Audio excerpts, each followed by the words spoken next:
wampum here. Last walking bear. Last walking bear. This whole family got... Just about 7.5 million of us, that's all, man. That's all. And, here's some. Did you know, Lolly? Yeah, you know. But did you know that the Indians discovered America? Think about it. Just think about it.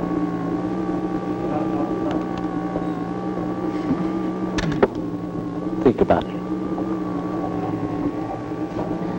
And Custer died for your sins.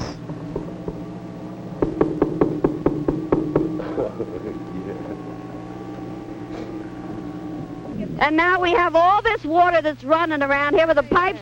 The city can't even shut it off. And we have... How come we have that water now? Well, that's from the rain. That water's from the rain. But across the street, across the street, the water is just running up. And it runs underneath there. The creek is all filled. Here's another place right over here where the water's running, where they were supposed to shut it off. And I'll show you where the place is where they can shut it off, where they say they can. But we have the thing, the manhole right here, if they would just dig around it and get it out. Here's one right here. If they would just dig, they would find it. And there's a main one down on the next block where there's no houses on the street, where they can shut the whole street off. But still, we had everybody out here, but still nothing's being done. Every time in the summertime, when they're crying about the water being wasted, they don't have enough. We have it right down here. And we have our little creeks here where we can go fishing. The water's running in the Eastwick section, but they'll charge you for excess water anywhere else in the city. How about your own bill? Yeah. We don't For a drip and spigot. For a drip and spigot, you have to pay so much in here. All these years it's been running. Let us in. Hey, let us in. Hey, what we gonna do, man? Look here, y'all. I tell you what we do. We get a small grenade and blow it off, man. Wow. One thing I comment about, the people here trying to do little for us, except for, like we're getting a recreation center up on 7th Street, so that's all right for around the way. Let's stop boys from gang walling and all that, you know. That's okay. Yeah, but we need some place to go before that, man, you know. Yeah, well, you know. I want to say something else about the system. They got their hands in some all kind of goings on, dope traffic, bookmaking, and they just starting to act like they want to build up the neighborhood. Yeah, like really it's too late, you dig it? We've depleted our resources, flooded our environment, and only recently have we been shocked into an awareness of our errors. As long as Americans could escape the soot and clutter of our cities, the voices of those who were trapped and the warnings of those who understood were never really heard. Pollution was isolated by the very size and the openness of America. A river here, a forest there, a few industrialized cities.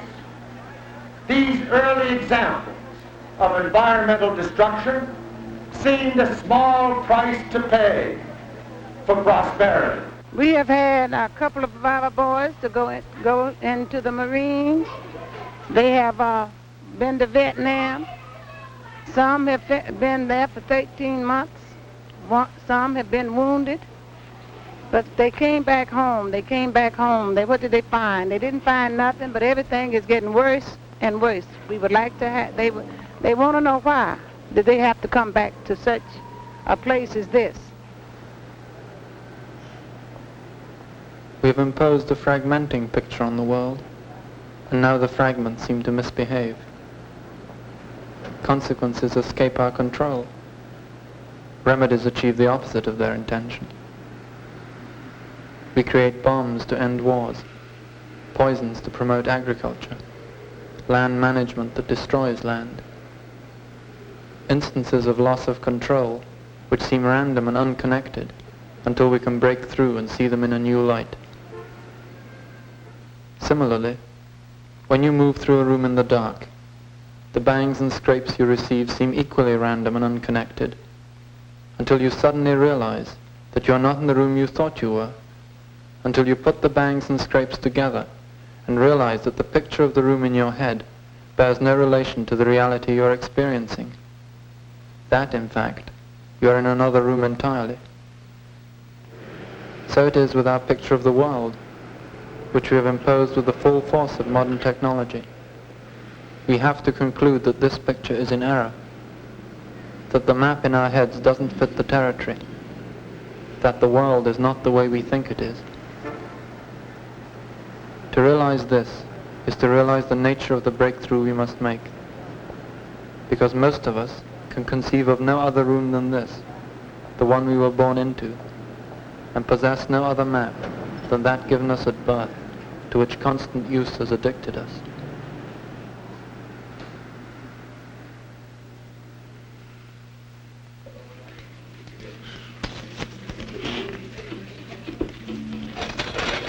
I just want to talk about brutality in our neighborhood.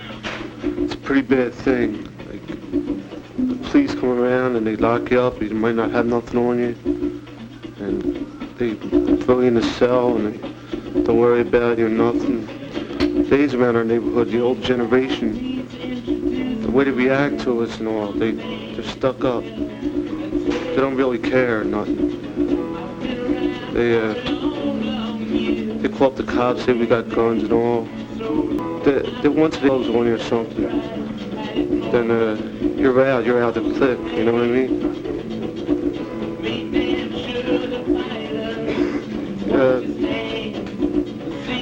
Drugs is a problem around there. Because people, they don't understand it. They feel, you know, if you smoke marijuana or something, you're a drug addict, shooting heroin and everything else. I think this is bad. And, they should learn how to live with this. Because this is a new society now. And everybody's got to live together like that.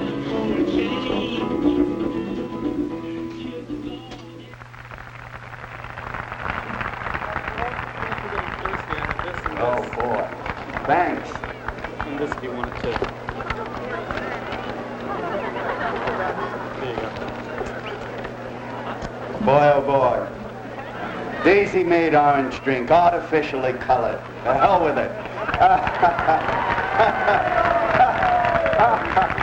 Oh boy, orange drink without oranges. Okay, what was I talking about? Pentagonism. Pentagonism. You see, those sums of money I've been mentioning, you can't make that kind of money out of Southeast Asians. They don't have it. You can't make that kind of money out of Africans or Latin Americans. They don't have it. If you want to make that kind of money, you have to go where it is. And where's that? Here. Us. We're the only people who have that kind of money. And we're buying and paying for all that stuff. Right here. All that stuff is bought and paid for. Right here. It isn't being made to be sold for export. When it's exported, it's being given away or dumped. So, just as a junkie, when he's addicted, has a physiological change throughout his body, so that each cell in the body is dependent on the addition of junk to keep him in any kind of state of painlessness. So the entire American consumer population is hooked on what you might call an oil burner habit to sustain his entire daily life cycle. We're injecting, in the United States, we're injecting into the political, the body politic, into the metabolism of the body politic, billions of gallons of oil, millions of volts of electricity that run automobiles, that run the households, that keep us up all night, that maintain the communications networks, the television and radio. Every family is completely dependent on the services provided by electronics and by consumption of raw materials. We consume 60% of the world's raw materials with something like 3 or 6% of the population, which means that we've got an enormous monkey on our back, like an electronic monkey, a raw materials monkey. And we've been so conditioned over the last 30 years at least to be dependent on that raw material monkey that if it were removed now, it'd be like removing junk from a junkie. And you can't remove junk from a junkie without him kicking and screaming and going into like a psychotic state of need and sometimes heart attack, sometimes suicide. What's the state of the environment as you see it? Oh, it's death. Environment is death. Environment totally controls everybody, but people got to realize that it's sort of the fact that profit, people work for money, and everything is created on what's going to sell and what's for profit that fucks up our lives. And if we organized our lives around relating to one another as human beings and not around trying to make money, then I think we could live in an environment that we can be happy in. And junkie is a cat that he'll rob you. He'll rob you of everything you got. He'll rob you out of your house. He'll rob his own mother if he has to. So in this whole area, we have found out that we have a couple of junkies, and most of our houses have been broken into. My house was broken in about 3 weeks ago. So we had got together and decided that we ought to do something about it. Either we let these junkies know what they're really heading for. So we're going to demonstrate a noble dose. You just let the doctor do it, baby, because doctor, after all, you don't have to hit a man. Hit the man. Come on, baby, that's all. Oh, speed it up. Oh, man, the cops are all around the damn neighborhood, baby. Don't worry about the cops. Don't worry about the cops now. I'm a play thing out, man. You're going to blow his mind. Come on, baby. I wish you would die, man. Man. Take it out now, man. I ain't never getting off the job no more. Shut up before you catch me. Don't you go there, man. Damn it, Mike. Oh, man, shut up, man. Yeah, I'm never setting you up now, man? No, baby. Come on. Now, I'm going to knock you on your potato salad, man, because, come on. You not so hard, baby. Oh, man, you talk so loud, man. Do you hear, man? Hey, man, you do. You need help, man. Leave it alone. So it's ugly, man. You don't have to go. Man, can't even find it. You put it in nice. Can't find it, man. We'll just start squeezing it. Little boxes on the hillside, little boxes made a dicky daddy and the old made on the dicky daddy and the old. Just to say, why do we have to put ourselves in boxes? Why is everything constructed in rectangles?